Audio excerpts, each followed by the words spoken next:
Bonjour et bienvenue dans l'Almanach des Feux Célestes. Bonjour Joël. Bonjour Claire.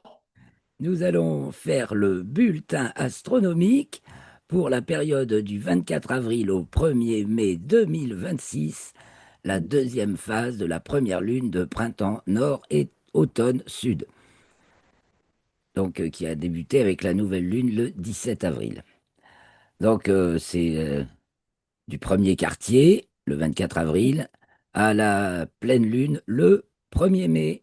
Pleine lune, le 1er mai pour la fête du travail. Oh, la nuit, le Le 1er mai. Oh, vendredi 1er mai, jour de Vénus, de plus. ok. Bon, ben, merci à vous tous qui êtes présents en différé souvent pour le bulletin astronomique, mais je vois que vous le consultez, ça fait beaucoup plaisir. N'hésitez pas, surtout abonnez-vous, ça gonfle, ça aide le référencement. Donc merci pour vos likes, vos commentaires, vos partages et c'est parti. Donc je vais commencer par partager l'affiche. Résumé des événements de cette semaine, heureusement, il y en a moins que la semaine dernière, parce que la Ah, semaine dernière était particulièrement chargée. Bon, ben là, ça y est, les planètes se sont mises dans un autre ordre, en fait, hein, parce que tout l'ordre dans lequel on pouvait les voir défiler dans le ciel, bon, eh bien, a été passablement bousculé, puisque alors, en ce moment maintenant, on voit Vénus le soir. mm, Euh, on va voir même cette semaine en particulier Uranus qu'on voit plus un tout petit peu avec des jumelles encore, peut-être pour sa conjonction aux Pléiades. Et puis Vénus, les deux sont tour à tour conjointes aux Pléiades. Vénus le 24 avril, donc pour le premier quartier, et Uranus je l'ai pas marqué, Dame Neude. Uranus est conjoint aux Pléiades le 30 avril. Ah bah si, c'est marqué là, voilà. Ah oui, c'est Vénus conjoint Uranus. Vénus conjoint Pléiade le 24 avril à 11 heures et Uranus conjoint Pléiade le 30 avril à 16h10. Uranus a déjà été conjointe aux Pléiades le 12 juillet 2025. C'est parce qu'elle a fait sa rétrogradation.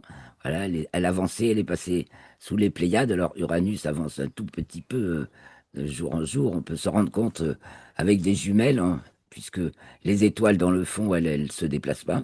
Bon, je suis parti sur Uranus, là, et les Pléiades, évidemment. C'est le jour de mon anniversaire. Je me sens très, très touché. Et donc, elle a fait sa rétrogradation, puis elle repasse sous les Pléiades. Puisque, oui, c'est juste, c'est à 4 degrés 15 minutes en dessous des Pléiades. Bon, alors, à part ça, notre semaine, donc, de lune croissante, gibbeuse croissante, puisqu'à partir du premier quartier et jusqu'à la pleine lune, elle est gibbeuse. Et donc, elle est croissante puisqu'on va vers la pleine lune. Chaque jour, elle est un peu plus grosse, il y a un peu plus de surface éclairée. Elle est, alors on va regarder, elle est descendante parce qu'elle descend en déclinaison. Et donc, dans notre ciel, elle culmine de plus en plus bas puisqu'elle va passer du signe du lion pour le premier quartier au signe du scorpion pour la pleine lune. Donc évidemment, la pleine lune sera assez basse. En fait, la pleine lune est à la hauteur qu'a le soleil à la saison pile opposée à sa culmination. Donc, bah, à peu près la hauteur dans le ciel d'un soleil de scorpion. Donc, 12e scorpion, un soleil du 2 novembre à peu près, ou dans ces eaux-là. Donc évidemment, elle passe pas haut. Ceci en plus ou moins en plus en fonction de sa latitude qui descend également toute la semaine. Donc, c'est aussi la semaine marquée par le carré Soleil-Pluton, donc le carré ouest de Pluton, c'est-à-dire le premier carré après la conjonction qui a eu lieu en janvier. Et donc, ça va nous occuper toute la semaine, puisque en héliocentrique, la Terre est carrée à Pluton le vendredi 24. En géocentrique, c'est le samedi 25 à 18h32, donc dans le plan écliptique. Et c'est encore le 1er mai à 19h55 dans le plan équatorial, donc en ascension droite. Donc, Voilà le gros de la semaine. Ah bah non, il y a le clou du spectacle, donc Uranus, bah oui, qui entre en Gémeaux, dans le signe des Gémeaux, puisqu'elle est conjointe aux Pléiades, qui marque de nos jours, en raison de la précession des équinoxes, le premier degré du signe des Gémeaux. Donc c'est d'abord Vénus qui entre en Gémeaux le 24 à 6h03. Donc elle avance beaucoup plus vite que Uranus. Le même jour à 11h, elle est conjointe aux Pléiades, tandis qu'Uranus entre dans le signe des Gémeaux dimanche 26 à 2h52, et que donc elle est conjointe aux Pléiades le jeudi 30 à 16h10. Voilà les amis, je vous ai presque tout dit sur le résumé de cette semaine. Vous avez en bleu, donc c'est l'héliocentrique. On a donc aussi en héliocentrique, donc du point de vue euh, du Soleil, Mercure au plus bas, donc sa latitude minimale en héliocentrique. C'était, tiens, tiens, alors soit c'est la semaine passée, en géocentrique c'est déjà passé, oui, voilà. Et puis qui ensuite, Mercure toujours, entre dans le signe des Poissons, lundi 27 à 20h, donc en héliocentrique, ce qui est en bleu. Tout le reste, c'est le point de vue géocentrique avec différents euh, points de référence. Donc en noir, rose, c'est dans le plan écliptique. Rose, c'est quand c'est visible, avec, entre la Lune et des planètes. Et puis en vert, c'est toujours dans le plan écliptique. Et puis c'est ce qu'on peut voir dans le ciel en relation avec les étoiles, objet du système solaire. Étoile, Lune ou planète, quoi, et étoile. Bon, vous avez tout ça résumé dans la légende qui est ici. Et ensuite, vous retrouvez cette fiche dans l'article. Vous pouvez la télécharger, l'article dont le lien est en description de la vidéo. Donc, voilà, on va donc voir la Lune qui se lève dans l'après-midi, donc de plus en plus tard, au midi pour le premier quartier. Au premier quartier, elle culmine, elle se lève aux alentours de midi, vrai, qui est autour de 14 heures, à euh, moins 13 minutes bientôt par rapport au méridien de Paris. Et puis, donc, premier quartier, elle se lève aux alentours du midi vrai, elle culmine au début de la nuit et se couche aux alentours du minuit vrai. Ça varie selon sa latitude, justement, sa déclinaison. Et puis, de soir en soir, donc, elle est gibbeuse croissante et elle se lève de plus en plus tard dans l'après-midi, culmine de plus en plus tard en première moitié de nuit et se couche de plus en plus tard en deuxième moitié de nuit jusqu'à ce qu'on arrive à la pleine lune. Et donc, la pleine lune des fleurs, c'est la pleine lune du mois de mai. Donc, elle s'appelle la pleine lune des fleurs. À ce moment-là, elle se lève au coucher du soleil, culmine au milieu de la nuit et se couche au lever du soleil.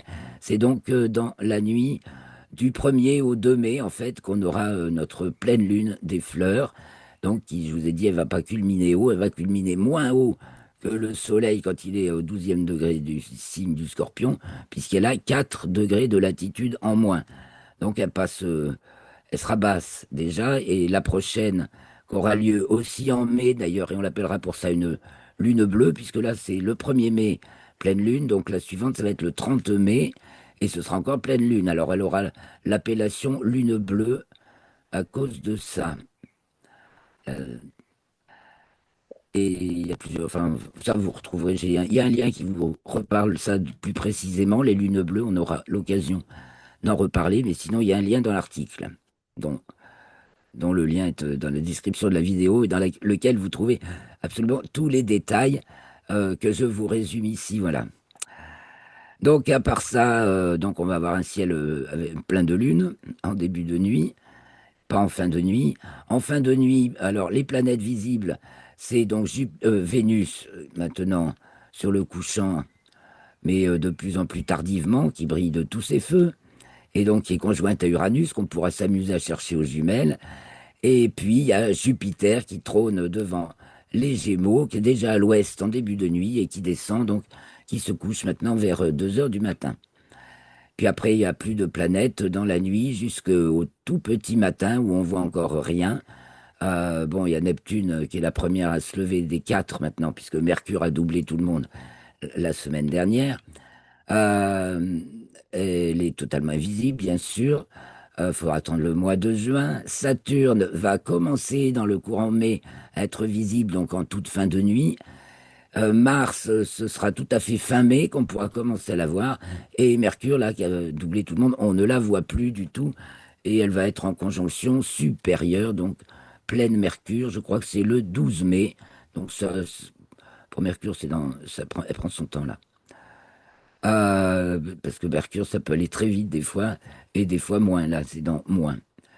Je veux dire, une, euh, là, par exemple, sa conjonction supérieure, entre son élongation ouest maximale qui a eu lieu précédemment, bon, vous retrouvez ça dans l'article, le 19 avril, je crois, et sa conjonction supérieure dans pleine Mercure qui n'arrive que le 12 mai. Mercure prend son temps. Et après, ça fait des élastiques comme ça. Bon, ben voilà, et les étoiles filantes, ben on a le 22 avril, mais c'est passé, on a eu le maximum des lyrides d'avril, je ne sais pas si vous avez pu en voir. Les pipoupides, ça c'est pour l'hémisphère sud, mais on peut en voir passer un petit peu devant la poupe, en fait sous le lion et l'hydre, il y a la poupe. Et puis dans le ciel du matin, les états aquarides qui apparaissent, donc et dont le maximum n'est pas encore venu puisque c'est pour le 6 mai. Et à part ça, sur la planète Mars, c'est le solstice d'hiver nord été sud, donc le 25 avril à 6h17 TU. Non, je sais plus, c'est dans de notre montre. Et ça dure jusqu'au 30 septembre, évidemment. Les saisons sur Mars sont 2 fois plus longues en moyenne que sur la Terre, mais là aussi, il y a beaucoup plus de différence entre la saison la plus longue et la saison la plus courte, vu que l'orbite de Mars est très elliptique comparée à celle de la Terre. Et c'est le moment de l'année où Arcturus passe au méridien à la minuit. Arcturus, alpha du Bouvier, l'étoile rougeoyante, très brillante, qui se trouve dans le prolongement de la queue de l'ours. Et c'est ainsi que nous allons voir tout ça sur Stellarium. Donc, Stellarium, bon, j'ai mis le soleil là. Oh, ben on va descendre un petit peu. Voilà. Zut, ça va trop vite. Bon, j'espère que j'ai une bonne connexion, au fait, parce que maintenant, je suis à la fibre. J'ai quitté le satellite Nordnet, j'avais droit à la fibre, on m'a installé la fibre. Voilà, donc ça devrait être plus solide comme connexion que ça ne l'était avant. Mais quoique ça marchait quand même bien, hein, c'est une bonne formule, parce que ça marchait bien, mais ça me disait souvent que j'avais une connexion faible. Donc là, ça devrait aller.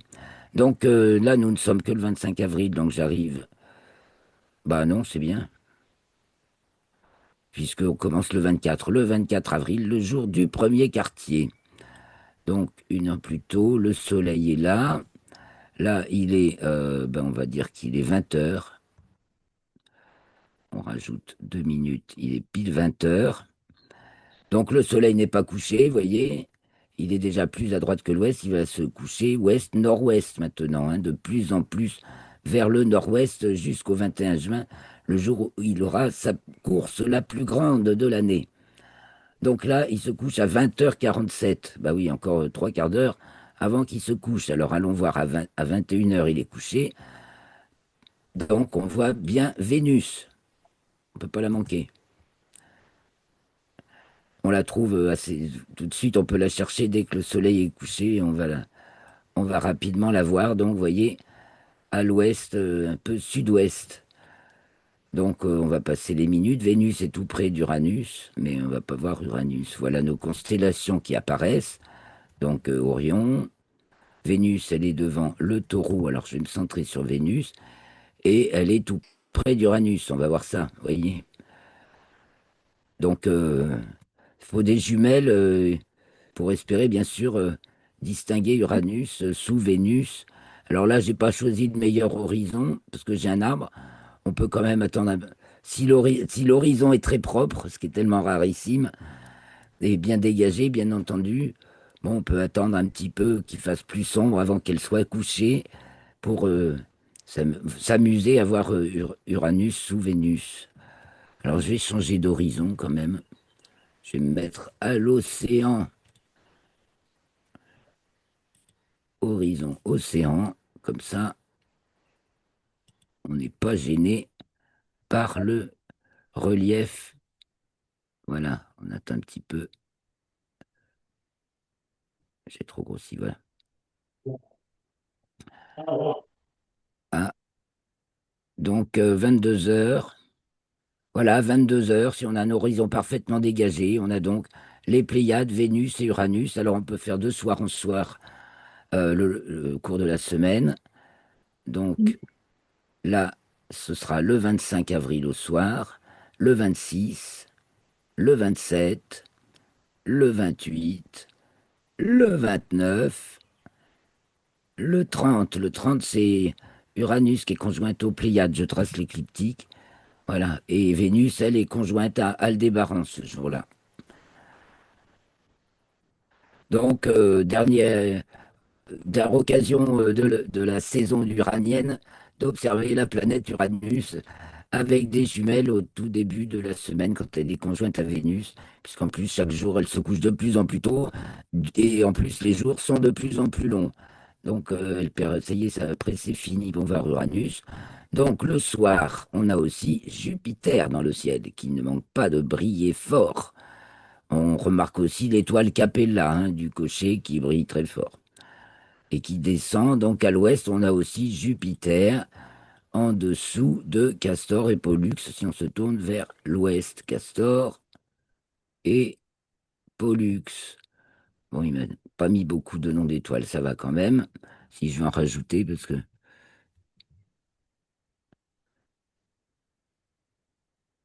ciel, plus d'étoiles, s'il vous plaît. Voilà. Comme ça, vous voyez leur nom. Donc, bah, voilà, au cours de la semaine, on va faire le reste du ciel. Donc, vous voyez les Gémeaux, Orion et les Gémeaux au-dessus sont en train de se coucher en début de nuit. Sirius aussi, bien sûr, au sud-ouest. Donc, si on se tourne vers le sud en début de nuit, voilà, nous avons le Lion, majestueux, qui passe, qui culmine. Bon, il m'a même pas marqué Régulus. J'avais demandé plus d'étoiles, Stellarium, s'il te plaît, plus d'étoiles. Régulus, voilà. Ah bah là, il m'en met un paquet. Trop d'infos, tu l'info. Donc on voit passer Régulus, donc, et c'est peut-être de là qu'on verra apparaître quelques pipoupides pour les chanceux. Bon, ce sera tout en début de nuit. Donc ensuite, vers l'est, la lune se lève. Nous sommes le 30 avril. Donc au cours de la semaine, on va faire la lune au cours de la semaine, bien sûr. Et il est 22 heures. Donc je vais revenir au 24. Le 24, alors là, 22 heures, la lune, elle est du côté du sud, certainement, voilà. Devant la constellation du Cancer, elle est passée pour le premier quartier conjointe à l'amas de la Crèche, qui est ici. Et donc là, nous sommes le 24, alors on va se mettre sur la lune, au milieu, et on va la voir donc conjointe à Régulus. Le 25 au soir, elle est juste à droite de Régulus. Et le 26, elle est en dessous du lion, à gauche de Régulus. Bien sûr, chaque jour, elle se lève plus tard, alors que les étoiles se lèvent chaque jour 4 minutes plus tôt que la veille. La lune, elle se lève de plus en plus tard, en moyenne 50 minutes. Mais ça peut varier de un quart d'heure à 1 heure et demie, donc selon si elle est on dirait en signe de longue ascension ou de courte ascension. Tout ça, c'est modulé justement par sa latitude en plus qui accentue encore. Donc nous sommes là le 26 avril. 27 avril, elle arrive devant la Vierge. 28 avril, toujours à 22 heures là. Donc évidemment, vu qu'elle se lève de plus en plus tard dans l'après-midi, en début de nuit, elle est de plus en plus bas en début de nuit. Le 28, voilà, elle est conjointe à Spica de la Vierge, elle est à droite de l'étoile. Je grossis un peu, ça on voit, elle est gibbeuse croissante, n'est-ce pas? Elle est presque pleine, là, le 29 au soir. Et le 30, elle passe à gauche de Spica, si elle veut bien. Merci. Voilà. Et nous arrivons, donc c'est déjà un peu, elle est toute ronde. Et le lendemain, bah, la pleine lune est passée, donc le 1er mai. Donc on a deux fois hein, la pleine lune à regarder, donc le 1er mai, pas le 2. Je vais faire la nuit du 30. Alors on va faire la nuit du 30 au 1. Donc le 30 au soir, elle se lève à 20h02, alors que le soleil, on a vu, se couche à 20h47. Donc elle se lève bien sûr avant le soleil, à 20h02. Ensuite, elle culmine, si ça veut avancer, hein, parce que sinon, elle culmine à 1h09. Donc je viens au milieu, petite lune. Donc elle est devant la Vierge, en dessous de Spica, voilà. Et à gauche, il y a Antares du Scorpion qui se lève. Et vous voyez, il y a la Lune, il y a Spica et Régulus du Lion qui est sur le couchant du côté de l'ouest. Donc au sud, le 1er mai là c'est 1h, bah voilà, à sa culmination. Et ensuite, elle va se coucher, hop, elle va se coucher à 6h07 alors que le soleil n'est pas encore tout à fait levé, mais très peu de temps avant le lever du soleil. On peut chercher le soleil à l'opposé. À l'opposé, vous voyez, il n'est pas encore levé. Je vais enlever le sol pour le trouver. Il est là. Je remets le sol. Et donc, il se lève à 6h42. Donc, elle se couche avant le lever du soleil. Donc, on va revenir sur la Lune et on va la chercher le lendemain. Enfin, la nuit du 30 au 1er. 30 avril, 1er mai.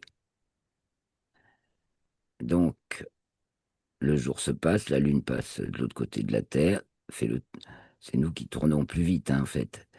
Et là, voilà, le 1er mai, elle va se lever à 21h05, quelque chose, donc un petit peu après le coucher du soleil, et puis donc au sud-est, hein,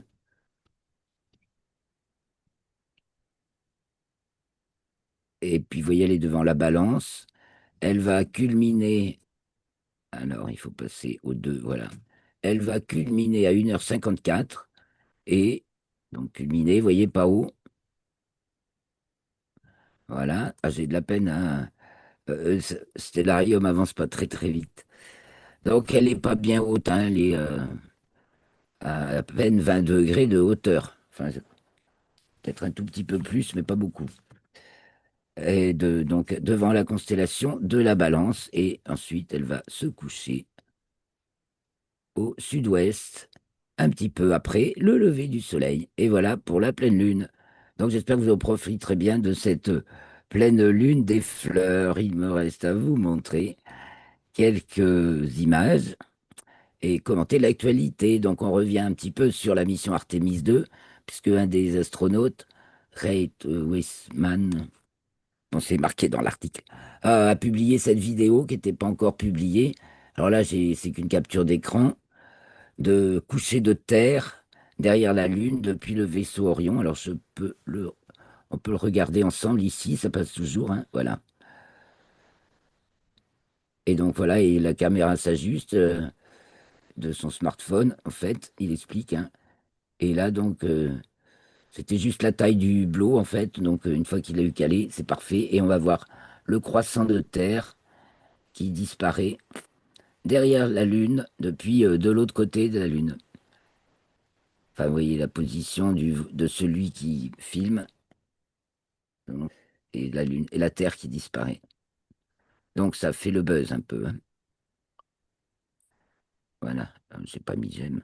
Je l'ai copié, hein, copier, partager sur le compte Twitter de Rocastre, hein, parce que vous pouvez aussi. Je partage beaucoup de choses. Abonnez-vous au compte Twitter de Rocastre. Ça le fera gonfler aussi un petit peu. Je partage pas mal de belles choses intéressantes dessus. Et puis, je publie aussi voilà, ce que nous faisons. Alors, Je continue, autres images, là, Starlink, Starlink, comète et Starlink, et puis quelques étoiles derrière. C'est un problème, hein, ces satellites. Ou pas que Starlink, mais enfin, Starlink en fait beaucoup, beaucoup, beaucoup. C'est tout petit, mais ça fait beaucoup de traits dans le ciel. Et ça, une aurore bleue, alors un phénomène rarissime, parce que le bleu signale la présence d'azote. Il y en a très peu, c'est très très difficile à voir. C'est dû à un phénomène euh, qui ne peut être que en cette saison aux hautes latitudes. Là, c'est vers le cercle polaire, un tout petit peu en dessous du cercle polaire. Et c'est dû au fait que déjà, il n'y a plus de nuit totale. C'est donc le soleil éclaire quand même, rehausse la couleur de l'azote. Voilà. Nitrogène en anglais, c'est l'azote.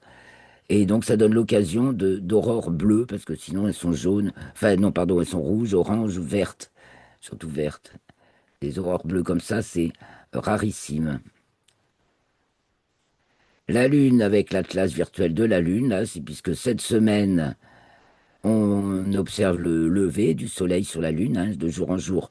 La Lune est de plus en plus éclairée. Et le 25 avril, on peut en particulier remarquer le célèbre trio de cratères Ptolémée, Alphonsus et Arzacel sous les rayons du soleil levant. Donc petit à petit, on découvre la géographie lunaire. Donc la mer des pluies, vous voyez aussi le soleil se lève sur la mer des pluies, le cratère Platon, et puis donc ici ces trois cratères. Encore la Lune, mais là cartographiée du pôle sud. On est au-dessus du pôle sud lunaire, donc avec toutes les coordonnées, vous voyez le méridien zéro, parce qu'il a bien fallu mettre des repères de mesure. Et donc c'est le fameux bassin Etken, la dépression, là où s'est posé le rover chinois Chang ça, je sais plus combien, 6, déjà en 2019, fin 2019 c'était, et qui a rapporté beaucoup. Ben voilà, alors le reste des images, vous les trouverez dans l'article dont le lien est en description de cette vidéo. Je crois que j'ai fini pour les présentations du bulletin astronomique. Donc on a vu la Lune, à ne pas manquer, avec Régulus et Spica, puisque la Lune va être j'enlève mes lunettes là quand je regarde. Quand j'ai pas besoin de regarder l'écran ou un écrit, je préfère être sans lunettes. Donc la lune conjointe à Régulus le 25, je remets les lunettes, et à Spica le 30, le 29 au soir, à voir le 29 au soir et le 30 au soir. Et puis Vénus, Uranus, c'est les Pléiades. Donc il y a du spectacle. Et la pleine lune, qui arrive pour la fête du travail. Donc, j'espère que tout le monde aura le temps de la savourer. Merci beaucoup, Joël. Ok. Bah, Portez-vous écoute, bien tous. Les pieds sur terre, la tête dans les étoiles, les mains à l'œuvre et le cœur joyeux. Yes! C'est parti. À la semaine prochaine. On enregistrera jeudi 30 avril pour la semaine suivante, donc la troisième phase de la lunaison. Et plus de détails dans l'article. Et on se retrouve pour les commentaires astrologiques, pour ceux qui le veulent bien, dans la vidéo suivante. Ciao, ciao! tout à l'heure.